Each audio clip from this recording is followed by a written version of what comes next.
News Talk is online. News Talk Online, a production of Paltalk.com, syndicated by CRN Digital Talk Radio, on demand almost everywhere. A reminder, please go to www.reportergary.com. That's reportergary.com. That's where the Paltalk News Network website resides for stories that you may or may not see, hear, or read in the mainstream media. And it is a changing world by the minute these days, ladies and gentlemen. And I sometimes have to go back to remember what we posted earlier in the day because I'm getting newsheimers. There's so much flow of information you can't remember it all. Ellen Ratner, you probably are stuck with the same problem there in Washington, D.C., subjected to the same problem. It's like a continuous news cycle there in Washington. Ellen Ratner from the Talk Radio News Service, the bureau chief in Washington, D.C., welcome back to News Talk Online on the Paltalk News Network. And what happened to the Democratic president that was elected?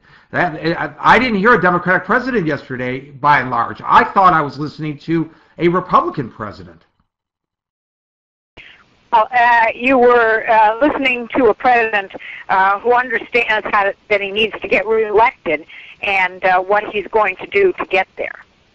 And what is it that he has to do to get there?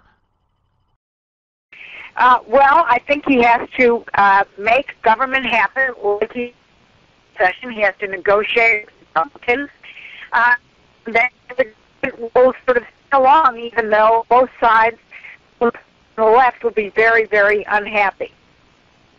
Well, he doesn't have to worry about that, though, because, I mean, he can move as far to the right as he wants. There's no way the people on the left are going to find the alternative in 2012 to be palatable, are they? So he doesn't have to worry about isolating or upsetting his own base. What he needs to do is get the people in the middle who allowed for the Tea Party Republicans to take office in the midterm election on his side. Yes, and, you know, there are some areas that partisanship is actually going away. There were some meetings today dealing with mental health, and it was actually pretty interesting.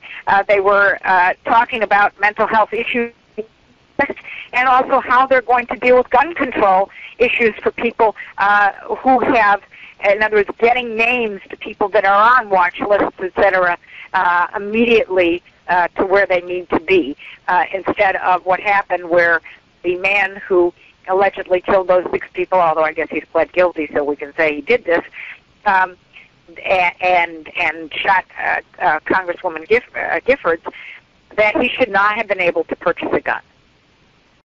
Well, I'm very pleased to hear that there is a reaching out across party lines. What is the less than public response, though, there in the halls of Congress? Are the Democrats a little bit disappointed privately in the president?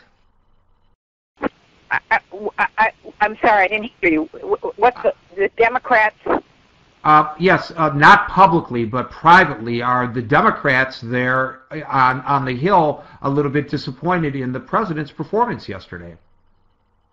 Well, I think the Democrats are actually, there are some liberal Democrats are very disappointed, but, you know, they're politicians. They're liberals as well as being politicians, and they're politicians first. And therefore they understand that you have to make compromises and that he is going to have to deal with the Republicans if he wants to, A, get reelected, or 2, get anything done. How brilliant was it when he suggested that he's willing to sit down with any Republican who could come up with ways to improve the Obamacare program as opposed to repealing it? Well, again, this is there's a lot of discussion about that, and actually, Gary, tomorrow evening we're going to be coming to you from Families USA. We'll probably have a guest, and Obama will be speaking there on Friday, so you're going to be getting sort of a Democratic view of what needs to happen around health care. Well, it'll be interesting to hear what they have to say because clearly the health care debate has still serve to polarize the nation as we attempt to put partisanship aside. The Republicans, especially the Tea Party Republicans, want it out completely still. Michelle Bachmann made that clear with her response last night. And the progressive Democrats want it out and replaced with the single-payer system, which, of course, the folks on the far right don't find particularly palatable. I'm hoping that it can be amended so that that we do have something that's actually workable that everybody agrees on. I don't know if that's possible, but maybe we, in this post-Tucson atmosphere, have a small window of opportunity, Ellen Ratner, to actually make that happen. What do you think?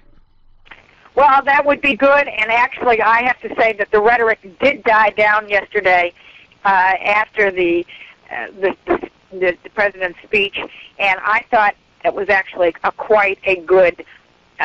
really quite a good way that people were talking. They were still giving their sense, but there didn't seem to be this raucousness and this anger.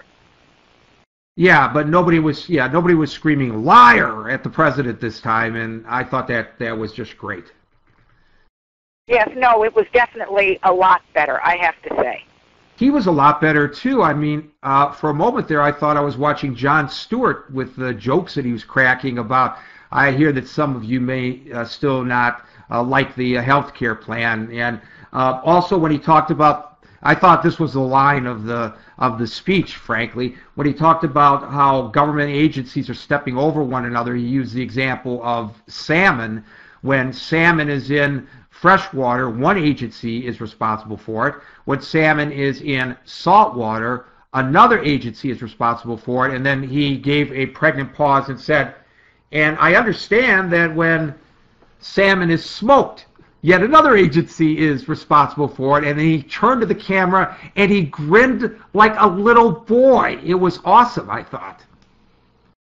Well, yes, I thought he was pretty human, and he's gotten some good kudos for that. But again, it was way too long. The American attention span is not an hour and 2 minutes anymore. Yeah, it may have been 40 years ago, but it isn't. Remember, JFK kept his speech to under 1,000, 1,200 words because he didn't want to be sort of accused of going on and on. And I think State of the Union could be accomplished by doing a lot more showing of slides that people can go to the internet and look at, and just giving a very quick speech. Speaking of which, my last comment to you, Ellen Ratner, is that apparently more people watched the State of the Union on the internet than on cable television last night. Isn't that interesting? Yeah, okay. You hadn't heard that, or what? I think that's great. I think a lot of people are very concerned about our environment.